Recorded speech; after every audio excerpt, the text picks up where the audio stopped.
นี่ก็ถือว่าจนอยู่พี่น้องไงเนาะถือว่าบ่ได้มีอีหยังเครื่องของหรือว่านู่นนั่นนี่ก็บ่มีเดี๋ยวเบิ่งเขาเบิ่งที่อยู่ที่นอนก็ฮู้แหละพี่น้องไงเนาะคือว่าบ่ได้มีอีหยังให้มันอยู่บนนอนเนาะอยู่พี่น้องแต่ว่าบ่ได้มีหยังเลยโอ้ยช่างกะสีเราก็ตามมาถึกเนาะ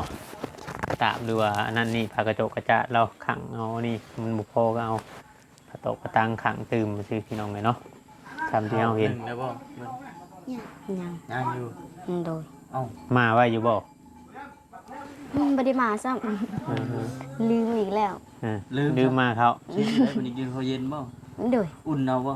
โดยเขายังลายอยู่ เขายังลายอยู่อุ่นบ่หรือว่าปลาไว้ อุ่น อุ่นเอาเนาะมันจะกินแซ่บ โด เนาะ ย ต้มมาม่าแล้วก็ก้อยใส่กับมาม่าแล้วเลย เขาเหนียว เคยเห็นอยู่บ่แบบเคยเห็นอยู่บ่ต้มมาม่าแล้วข้าวเหนียวกินกับมาม่านี่เคยเห็นอยู่บ่ จานลงอยู่ เคยบ่ ทุกมื้อนี่ก็กินนั่นแหละ อ๋อ เพราะว่าเขาเห็นไปสั้นตลอดนะพี่น้องแต่เขายังน้อยนี่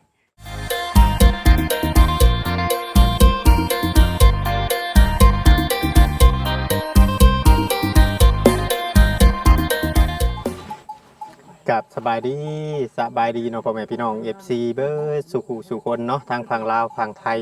หรือว่าทางต่างประเทศพี่น้องเนาะแม่ FC ที่เข้ามาเบิ่งมาชมเนาะพี่เนาะ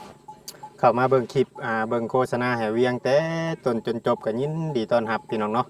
ทุกท่านเข้าสู่ช่อง YouTube ของเราเองใช้ใจกันด้วยพี่เนาะมาทางนี้ได้พี่น้องเอ้ยมื้อนี้เนาะมาถ่ายคลิปน้องดินดาเนาะพี่เนาะทางน้องดินดากับน้องกัญญาบ่เนาะพี่เนาะเห็นในคลิปทางเขาบ่พรบ่ละเนาะเพิ่นถ่ายน้องคนมื้อนี้ทางบ่จิตเพิ่นมีงานมามอบมาบอกข่าวดีของน้องๆเนาะพี่เนาะจังได๋ก็มาเบิ่งมาชมนํกัน FC ครั้งแรกที่ว่าเวียงได้เข้ามาเนาะจังได๋ก็มาเบิ่งมาชมกันก็ถือว่าระยะทางก็ไกลเติบพอสมควรเนาะพี่เนาะอยู่ใกล้ๆบ้านน้องอเบยเนาะพี่เนาะมีหยังก็ว่าไหม กะ อันกะ พากันโป๊บโลดคำแบบนั้นบ่ เดี๋ยว เออ เป็นว่ารถไฟบ่แม่นรถตู้มาจับเด็กบ่ อ๋อบ่แม่นรถตู้มาจับเล็กน้อยบ่พากันไปแล้วเนาะ โดยว่าเมื่อกี้นี่ เอาง่ายๆเห็นคนแปลกหน้านี่อยากหลีกด้วยนะเนาะ โดย อยากลบด้วยนะ โดย เจิดกับป้าด้วยนะเพิ่นว่ามันอยากเดินตามถูกตามทางนี่ก็ได้ แม่น เพิ่นว่าเพิ่นคนแปลกหน้าให้ขนมข่อยกิน เอ้าบ่ยากบ่ บ่เพิ่นว่าโดย มีคนแปลกหน้าเอาขนมไผ่ก็กินคือเอา บ่ย่านบ่ กินแล้วอยาก ตายจนอยากแล้ว สิตายนอนอยากได้เนาะเจ้าบ่ฮู้สมุดนั่นน่ะเขาเจ้ากินน่ะเจ้าเมาน่ะเจ้าเขาจับขึ้นรถไปเลยเฮ็ดแนวใด เคยมีคนซาอยู่บ่ทางบ้านเจ้า ฮะ เคยมีคนซาคนเว้าอยู่บ่มีคนมาเอาเด็กน้อยอยู่บ่ มีบ่ โดย แล้วตู้ก็ป๊อบ ตู้นั่นปุ๊บแล้ว วันนั้นคือพาน้องย่างเข้าป่าใช่ หึ คืออันตอนที่มื้อนั้นคือพาน้องย่างเข้าป่า ย่างไปอ้าวทางนั้นเด้ ทางออกอันนั้น ทางออกมีคนมีนาคนเด้ จะไปทางนั้น อ๋อ มีหน้าคน โดย หน้าป่า คำอยู่ใส่นอนอยู่นั่น ทำให้มันนอนอยู่หันเลย โดย อ่า เก่งอะไรเนาะ แม่น คือว่าเก่งไหนนี่ ตะกี้นี่เบิ่งนี่คือตอนที่ว่ายังบ่ทันได้มีทีมงานเข้ามาคือสิมืดเบิดเนาะบ่ได้พื้นไฟบ่มีอยู่บ่ไฟ ไผ่บ่มี บ่มีอยู่ โด แบบ ย เอายังใต้ฉลาดเจ้าอยู่กับเมย์เจ้านี่เอายังใต้ เอา กระบองบ่ ปลึกเอาอันนั้นเอาไปซ้ายไต่ ผู้ชาย อืม อืม กินข้าวกินน้ำนี่ก็จะเอาไปใช้อันนี้ได้ไม้มือหนึ่งบ่นี่ได้มือนี้บ่ โบ ได้จังมือแล้ว ได้ดนแล้ว หลายมือแล้ว โดย อ๋อคือว่าสิไล่แสงสว่างไล่ใช้ไล่หยังโดนเติบแล้วเนาะ โดย สว่างคักปัญญังก่อน อ่า ถือว่าอันนั้นเติบแล้วพี่น้องเลย เฮ็ดหยังชูน้องกินบ่เลย เรามาม่ากิน ต้มมาม่ากิน เด้อ ไข่ไก่พร้อม โดย ป้าสิบ่มาบ่ โมฮู้แต่ไอ้น้อยโทรมากินนี่เพิ่นว่าสิมา อืม อ่านแล้วไอ้นาว่าอะไรเท่า เมื่อกี้นี่พอดี อืม นี่กับน้องเพิ่นอยู่ร่วมกันพี่น้องอยู่เนาะ อืม เปล่าว่าสิมาตอนแรกแต่บ่เห็นตอนแรง ท่านในค่ำเด้ตอนแดงก็ยันเพิ่นเกี่ยวข้าวเกี่ยวหยังเพิ่นเกี่ยวข้าวบ่ฝนตกอยู่กะ บ่ได้เกี่ย ยั ว งไม่แล้วบ่ แล้วแต่ยังทันคน ยังบ่ทันได้ปั้นยังบ่ทันได้คน โดยคนยังมาทันแล้ว คนยังบ่ทันแล้วอยู่ อืม คือว่าในทั้งน้องเพิ่นก็บ่ได้ออกไปแล้วเด่นนี่ก็ได้เนาะ โดย เพราะว่าทางงานไอคอนเราอยู่นี่เด้อพี่น้องเอ้ยนะ ตันตีเฮาเนี่ย เล็กน้อยกำลังเป็น กินข้าวมื้อหนึ่งสองเทื่อเนาะอยู่ได้เนาะ โดย เออตึงว่าเคยกินแบบนั้นบ่เคยอยู่แบบนั้นบ่แต่ก่อนเคยกินแต่มื้อสองเทื่อบ่เพิ่นให้กินแต่ซ้ำนั้นบ่ บางทีก็กินซ้ำเทื่อบางทีก็กินสองเทื่อ เดี๋ยวแต่มี โดย โอ้ ตอนเฮาอยู่น้ำปูน้ำยาในห้องเฮ็ดเวียกหยังจะซอยเพิ่น เฮ็ดคือกันเฮ็ดคืออยู่นี่แหละ เฮ็ด นึ่งข้าวแล้วก็ตักน้ำแล้วก็ล้างถ้วย อืม เฮ็ดบ่ง่ายๆเฮ็ดเพื่อนน้ำชาตินี่เลยเนาะแต่ว่าเพิ่นยังบ่ประทับใจ โดย แต่ก่อนนี่พ่อแม่พาไปเวียงไปเฮ็ดเวียกอยู่เวียงพุทธ โดยแต่กี้แม่พาไปเวียงไปไทย ไทยก็ได้ไปเบิดบ่ไปไทย อันนี้ยังบ่ทันเกิด โอ้แต่เจ้ายังน้อยพุทธ โดยข่อยยังน้อย ม ซ้ำลูกหลาป้า เกิดแล้วค่อยเกิดแล้ว ซ้ำลูกหลาป้ามื้อนั้นป้าเอามาละลูกหลา อันนี้บ่แม่นน้องหลาบ่พุ่นนี่น้องหยังก็พุ่นนี่ น้องน้อยบ่แม่นลูกหลาลูกหลาลูกหลาเป็นผู้ชาย โอ้น้องน้อยอายุจักปีน้องน้อยนี่ มัน3 ปี ฮะ 3 ปี 3 ปีบ่แม่นดอก3 ปีน้องเจ้า7 ปีผู้นี้คือบักใหญ่นี่ น้อง บ่ค่อยถามผู้นี่ค่อยถามผู้หญิง ผู้นี่ แม่น ก็คิดว่าลูกหลาป้า ผู้นี้น่ะสิอยู่ใน ผู้นี่ประมาณ8 ปีบาง อ๋อ ที สิดื้นน้องเจ้าปีนึงเนาะเบิ่งซีกันเนาะ โดย เออแล้วฮู้จักอยู่ว่าภาษาที่ข่อยเว้า ฮู้ ฮู้อยู่เนาะเราก็บ่ได้ โอ้โห น่ะ ฮู้ละตัวฮู้ตัวบ่ฮู้คือกันเราไง อ๋อแต่ว่าเราบ่ค่อยเว้าบ่ โดยเราบ่เว้า โอ้ อืม เราบ่ค่อยเก่งเนาะ แม่ เราบ่ค่อยเก่งเพราะว่าทางน้องเพิ่นก็เจอกับคนแปลกหน้าแน่คือชุมเฮานี่เนาะ แม่ สองคนข่อยยังบ่เคยเข้ามาจักเทื่อได้นี่ เอาแม่นบ่ แม่นแล้ว จะเคยเห็นอยู่บ่เนี่ย เจ้าเคยเห็นบ่ เอาคือบ่ให้มื้อนั้นเพิ่นจะมา มากับหมู่ข่อยยังบ่เคยเข้ามาจักเทื่อ สัมภาษณ์ แหม เรือขึ้นอยู่เนาะ เออ บ่เคย บ่เจ้าเคยเห็นอ้ายๆนำโทรศัพท์อยู่บ่เคยเห็นอยู่บ่ยังบ่เคยบ่ เลย บ่ได้มีโทรศัพท์บ่ มี ป้านี่มีอยู่บ่ มี มีโทรศัพท์เบิ่งแบบนี้อยู่บ่มีแต่แบบไร โทรศัพท์ตั้งโต๊ะ โอ้ จับกดปุ่ม อืม กดปุ่ม คำว่ามีโทรศัพท์สัมผัสยังว่าอาจจะเห็นในช่อง YouTube เนาะ บิ่ง อาจจะเห็น คลิป ซุมเฮา ยังบ่ได้ท่านเห็นคลิปเจ้าของเลย เห็น เห็นล่ะ โดย เป็นที่ใด เห็นน้ำไผเจ้าเบิ่งน้ำไผละ เบิ่งโทรศัพท์ตัวเอง มีเด้ มีพอซื้อให้ ไผชื่อ พ่อ พอจะ ตอนยังมีชีวิต โอ้ ซื้ออยู่สุดซุมนี่เด้ เดี๋ยวจะชม โดย อืมโดยอ๋อมาเนี่ยก็ยังบ่ได้เสียยังบ่ได้อันนั้นเนาะ โดย อืม ถึงได้โทรศัพท์ข่อย ใช่ มูลที่ว่าพอ โอ้ ซื้อให้ จะสร้างไว้บ่ โดยนี่โทรศัพท์นี่ อ๋อมูลพอเพิ่นพี่น้องไงเนาะ อืม อื มันแตกแล้วนี่ แตกแล้วเนาะ โดยนี่ หน้าจอมัน ใช้งานได้ปกติบ่น้องล่ะ โดย เออ แต่มันเป็นนั้นมันเป็นสีหยังกระหู้ มันเป็นสีอะ สีฟ้า ขาวดำ เขาเปิดนี่มันเป็นสีฟ้า โอ้หน้าจอมันแตกมันอยากหน้าจอมันอยากรั่วนะแม่น โด เพื่ ย อน มันอยากช็อตหน้าจอ อืมอยากสอนหน้าจอ ยังได้ไหมอยู่บ่ อยากได้แต่บ่มีเงินซื้อ ฟันยังเมื่อคืนนี่บอกว่า บ่ได้ฟันหยัง ชาติที่บ่ได้ไหม ใครกัน เจ้าพันยังล่ะ เอ้า ทำไม่หน่อย ฮะ ฟันอายน้อยเพิ่นว่า ฟันน้อยๆ ฟั มัน นแปลว่าจังไดปาดที่นี่ มันน้อยๆพาไปชินม อ๋อ น้อยๆพาไปซื้อนม พันเห็นไอ้น้อยพาไปซื้อขนม ซื้อนมเพิ่นว่า ซื้อนมบ่ โด โด ย ยนม อ๋อ ไม่ได้ แต่ซอย โอ้ แพ็คหนึ่ง แพ็คหนึงได้กินนะบ่ฉันนมได้จะช่วยมาซื้อมาให้เลย บอกไปได้กินฟัน ฟันนะซื้อเอาแล้วหวานนี่ กำลังว่าสิกินตื่นช่อง อืม บ่ อืมโดย คอยสิเปเป็นเลขหยังไดบาทกันเด้อคิดว่าบอกมาแบบตรงๆยังว่าสิเนาะ เออ มีชิดถึงเลขอยู่เด้ อืม เออ คือว่านั่นแหละเนาะ แม่ มันก็ว่าเล็กน้อยน้องๆเพิ่นฟันพี่น้องไงเนาะก็คือว่าแหละ ก็ว่าตามมันนะ ตื่ช่องตัวน้องมันเป็น จะได้กินแช่มตื่นก่อนสอดเมื่อก่อนเออ สมก็นาทีก่อนนั่นนะ อืม แบบนี้เลยที่เราเนาะเพิ่นอยู่แบบธรรมชาติ แม่นคือว่ามันก็ใกล้พี่น้องเนาะอยู่พี่เฮาขึ้นมานี่มันก็ใกล้เพราะว่า FC เพิ่นก็ส่งคลิปให้เบิ่งหลายคนอยู่แต่ก่อนแต่เวียงว่ามันไกลแล้วก็เลยบ่ได้มาแต่มื้อนี้มีโอกาสเนาะมีโอกาสทางเงินบ่ติดเพิ่นทางผู้รักผู้ใหญ่ให้เป็นสะพานบุญก็เลยมานำเพิ่นเนาะเพียงเนาะมาถ่ายให้ FC เบิ่ง คือว่าในคืนเรามีทางผู้รักผู้ใหญ่เพิ่นอยากช่วยก็ว่าอีกเนาะ แม่นว่าอีกเทื่อนึงน้องเนาะคือว่านั่นอยู่เจ้านอนอยู่ห้องนี้บ่กับน้อง บ่ นอนอยู่ห้องนั้นบ่ โดย โอ้ คำป้าลุงมาเบิ่งกูคนนี่เพิ่นนอนอยู่พี่บ่นอนอยู่ไส นอนบ่ได้อยู่นี่ นอนไส มีอ่านพีเด้ ห้องนี้นะให้พี่นอน นี่ห้องนี่เป็นพีป้านอนบ่ได้ห้องนี้ป้านอนทางนั้น ลุงนอนได้ เด้อลุงนอนได้ เออ แบบนี้ บ่ง่ายว่าครึ่งหนึงเลยนะให้พี่ลายอยู่หลายกว่าคนเนาะ โดย สมมุติว่า มันเป็นปกติของบ้านเฮา อ๋อชนเผ่า กินข้าวกินน้ำกินอยู่นี่ได้บ่ ได้ กินเขาให้อยู่แต่มุงนี้บ่เฮ็ดหยังไร่แต่แถวลุ่มนี่บ่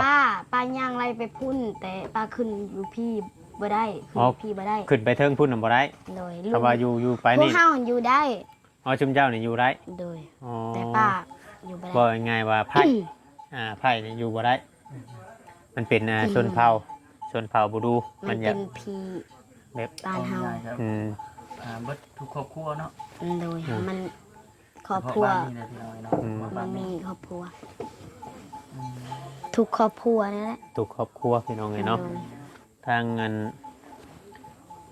เฮาไปหลายบ้านก็ชวนหลายถ้าเป็นชนเผ่าลาวเทิงเนาะบูดูเนาะ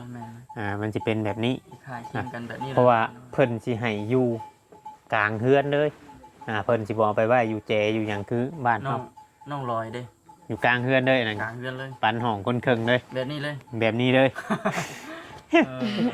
คนเคิงเลยนะ อ่า แบบสิบ่แบ่งน้อยๆนะต้องอยู่หลายกว่าคนว่าง่ายๆ ตั จ้ะ วเองนี่อยู่หน่อยกว่า แม่น อันนี้ถือว่าเป็นเรื่อง คัน ปกติ ป้านอนอยู่นี่มันสิผิดพี พิดผีเลย โดย มายังบ่นี่ แม่ สีมีหยังวะ ที่เนี่ย อาหารไปจัง อ๋อ เด้ เพิ่นย่อ ใช่ กับ ยัง ข้าว เพิ่นว่า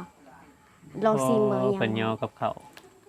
ย่อที่ข้าวให้อันทีมงานพี่น้องเอ้ยก็ถือว่าดีอยู่เด้เพื่อนใครก็คุณเพื่อนเอ้ยหยังก็ที่เพิ่นมาถ่ายมันน้องหยังก็น้องนางบ่ น้องไซ น้องนาบ่ บ่แม่นน้องไซอันนั้นน้องนางและน้องปุ้ย อืม เป็นญาติพี่น้องกันบ่อยู่เพื่อนสามหลัง โดย ญาติพี่น้อง โดย ญาติพี่น้องห่าง ญาติพี่น้องห่าง โดย อ๋อ ๆญาติพี่น้องห่างๆ เนาะน้องแล้วนี่ก็เป็นคนฉลาดบ่ฉลาดจาเนาะบางเทื่อถ้าว่าได้ทำในเฮียนขึ้นไปนี่ชื่อว่าชิดีเลยพี่น้องเอ้ยเพราะว่าทางเรานี่ก็ถือว่าอันนั้นเพราะว่า กับ ทา ไป ง ทำละเอียนอยู่แล้วก็ได้ติ แม่นชมกับมานั่นอยู่ถ้าว่ามีผู้ปกครองคือว่าผู้ดูแลดีๆนี่คือว่าเอาตัวรอดได้เลยเนาะเออ ใหญ่มามีคุ้มคิดอยากเฮ็ดหยังเนาะอยากไปทางใด อยากไปเฮ็ดงาน อยากไปเฮ็ดงาน โดย อยากเป็นเจ้าของธุรกิจ อืม อยากเป็นเจ้าของธุรกิจ โดย ในความคิดของน้องเนาะ โดย บอกอะไรได้ตั้งแต่เก่งแค่นี้เนาะ แม่ ไหนมาเดี๋ยวเป็น ซ้ำนี่ว่าง่ายๆซ้ำนี่ยังสามารถเข้าโรงเรียนได้ต่ออีกคือเก่า แม่นไหมเพราะว่าถ้าสมมติเนาะเพราะว่ากูมือนี้มันก็อยู่ในโลกออนไลน์เนาะถ้ามือใดมือหนึงน้องเด่นโทรศัพท์เก่งหรือว่าเด่นโซเชียลเนาะ แม่ มันอาจจะพลิกผันชีวิตได้ เพราะว่ากูมือนี่คนด้วยทั้งนั้นโทรศัพท์หรือว่าโลกโซเชียลนี่ก็ได้เนาะการจะเป็นเจ้าของแบรนด์ออนไลน์พี่น้องไงเนาะเอาก็บ่ได้นั่นเพราะว่าเขาเห็นมาหลายแล้วพี่น้องจากคนโมมีหยังกระชูเป็นมหาเศรษฐีก็ได้เนาะ แม่ บัดน้ำกินน้ำยูซึ่งเจ้าได้สละไปเอาใส่ น้ำกิน แม่ อายพรมาซื้อให้ ชื่อให้ โดย เอาแต่ก่อนกินใส่ แต่ก่อนก็ โดย แต่ก่อนก็ไปตักอยู่เซ่ ตากูเซน้ำหยังอ่ะนะ น้ำขุดดิน น้ำสร้างบ่ โดย มีเซ่มีหยัง โอ้ โดยมี น้ำสร้างน้ำเซน้ำอาบนี่อาบอยู่บาลานนี้ โดย เดี๋ยวเป็นชื่อดินให้ได้จังมือได้เป็นชื่อดินให้ หลายมือแล้วบ่หลายมือแล้วบ่ โดย โอ้หลายมือแล้วพี่น้องเนาะแต่น้องเพิ่นบ่จื้อฮอดเดือนน่ะบ่เพิ่นมาถ่ายชิมเจ้า น่าจะฮอดแล้วมั้ง น่าจะฮอด โดย เอาง่ายๆว่าทางอันทีมงานเขาบ่พรนี่ยังบ่ได้ออกแต่หมู่บ้านนี้เนาะว่าแต่ก่อนเพิ่นก็อยู่ในหมู่บ้านนี้เข้าบ้านไอ้แก้วบ้านน้องกระเบยวนเวียนไปคือว่าคนทุกอย่างยังหลายพี่น้องเลยในหมู่บ้านนี่ว่าซังซุ่มมาเบาๆคนบ่ละเพิ่นมาเพิ่นก็นอนอยู่พี่เลยเนาะนอนอยู่ในหมู่บ้านนี้เลย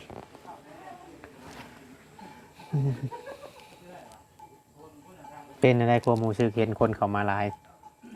ตื่นเต้นอยู่บ่ โดยตื่นเต้นแล้วก็ดีใจ คือตะกี้เด้อเนาะตะกี้เป็น นี่ ญาติเห็น โดย เล็กๆน้องๆเพิ่นก็สิย่านแน่แหละบ่เคยเห็นเนาะ แม่น เคยเห็นได้หลายคนมันมีรถตู้รถอันนี้มาบริยานมีแต่ว่ารถจับเล็กน้อยเนาะ โดย คือย่านแล้วอะคิดว่ารถจับเล็กน้อยเด้อะไรนั่นยัง ๆเข้ามาเรื่อยๆเข้ามาปากมาเบาน้ำแล้วก็ลื่นแล้วก็บ่ย่านบัดนี้เนาะ โดย ถือว่า เมื่อ นั่น กี้ก็คิดว่ารถไผวะ อืม บ่คิดว่าเป็นรถไอบ่จิต อืม เปิดคือสิฮู้แล้วบ่จิตเนาะ มาเท่าเดียวก็จื้อเลยเจ้าเนาะ โดยจื้อแต่ซื้อเราผู้เดียวได้ บอก โดย มื้อนั้นนะจื้อแต่เราผู้เดียวบ่ บ่จื้อ บ่จื้อ เอ เจ้า จะคนเรามามื้อ 5 คน 5 คน โดย 5 คนบ่ว่าคำเพิ่นมา จังหวะนั้นมีอัน เจ้าบ่ได้มามื้อนั้นเนาะ คอยบ่ได้มาเบาตาเบาสลีเบาแสนเท่านี้แหละ มาเวียดบ่ได้มาบ่ 4คนนี่ 4 คนมั้งเพิ่นมามื้อ4บ่คือหา4ไปจัก 5 คน 5คนบ่ โดย บ่เวียดบ่ได้มาเลย เออพี่อันไหนเจ้าบ่จื้อ อืมถือว่านั่นอยู่พี่น้องเนาะน้องๆเพิ่นก็เลยรับโอกาสจากผู้หลักผู้ใหญ่หรือว่าช่วยเหลือเพิ่นเข้ามาแบบต่อเนื่องเนาะพี่เนาะจนกระทั่งแบบว่าจะได้บ้านในเฮือนแต่ว่าเฮือนป้าเรานี่ก็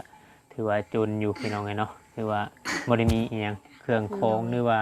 นู่นนั่นนี่ก็บ่ได้มีเดี๋ยวเบิ่งที่อยู่ที่นอนก็ฮู้แหละพี่น้องเนาะคือว่าบ่ได้มีอีหยังให้มันอยู่บนนอนเนาะ อยู่พี่น้องแต่ว่าบ่ได้มีหยังเลย โอ้ยช่างกะสีเราก็ตามมาบุกถึกเนาะตามดูว่าอันนั้นนี่พากระจกกระจะเราขังเอานี่มันบุพอก็เอากระตกกระตังขังตื่มมาซื้อพี่น้องเลยเนาะทำที่เราเห็น 1แล้วบ่เบิ่ง ยัง ยังอยู่ โดย เอ้า มาไว้อยู่บ่ บ่ได้มาซ้ำ เออ ลืมอีกแล้ว ลืมมาเขา คิดได้วันนี้กินข้าวเย็นบ่ โดย อุ่นเอาบ่ โดยเขายังลายอยู่ เขายังลายอยู่อุ่นบ่หรือว่าปลาไว้ อุ่น อุ่นเอาเนาะมันจะกินแซ่บ โด เนาะ ย ต้มมาม่าแล้วก็ก้อยใส่กับมาม่าเราเลย เขาเหนียว เคยเห็นอยู่บ่แบบ เคยเห็นอยู่บ่ต้มมาม่าแล้วเขาวเหนี้กินกับมาม่านี่เคยเห็นอยู่บ่ จานลงอยู่ เคย เคยบ่ ทุกมื้อนี่ก็กินนั่นแหละ อ๋อ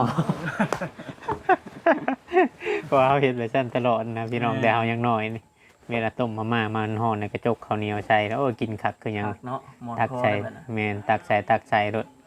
กินไม่ได้มาตลอด โดย แซ่บบ่ แซ่บ แซ่บบ่ เบิร์ดแจ็คเก็ตแล้วมาม่า แท้ ฮะเบิร์ดแจ็คเก็ตแล้วมาม่า ซองแก๊สบ่ ตามมาสีเกตนี่ละ บ่ซองแก๊ส เออ น่าจะซองแก๊ส ยังบ่ทันได้เบิดสมอง2เกต เบิดแล้ว เบิดละ โดย มาได้ที่กินยังใส่มาม่าเบิร์ดได้ ยัง ยังบ่ โดย ได้มาใหม่อีกบ่ โดย เอออืม ยังอันนึง ยังแก๊สหนึง โดยซองแก๊สเบิดแล้ว โดย เด็กเคยพากันไปหาคุดกิโลที่ยังอยู่บ่ โดยมื้อนั้นโลด ฮะ แต่ว่ามือที่ปลามามื้ออาหาร เออ ไปขึ้นน้ำปลา อืม บ่ได้นะบ่เฮ็ด บ่ได้ใช่ ได้แต่ซาวโต อืม ฝนตกบ่เห็นครัวมันบ่ มันบ่มี มันสิบ่มีมันเบิดมันออกเลย มันเริ่มจากหลาแล้วเนาะ โดย มันเดือน12แล้วมันบ่อยากมีแล้วแหละมันเริ่มเกโต แล้ แล้ว ว ดูแรงเลยได้บัด แม่น ความอยู่ของกินของธรรมชาติมันก็อยากอึดเลยเนาะ อืม อืม ถือว่านั่นเถอะพี่น้องเนาะ แม่น FC หรือว่าผู้รักผู้ใหญ่เนาะที่ว่าเพิ่นอยากจะช่วยหรือว่าคนทุกข์คนยากหรือว่าคนดีเนาะ ๆแม่น คือแต่ว่าทางป้าเรานี่จะ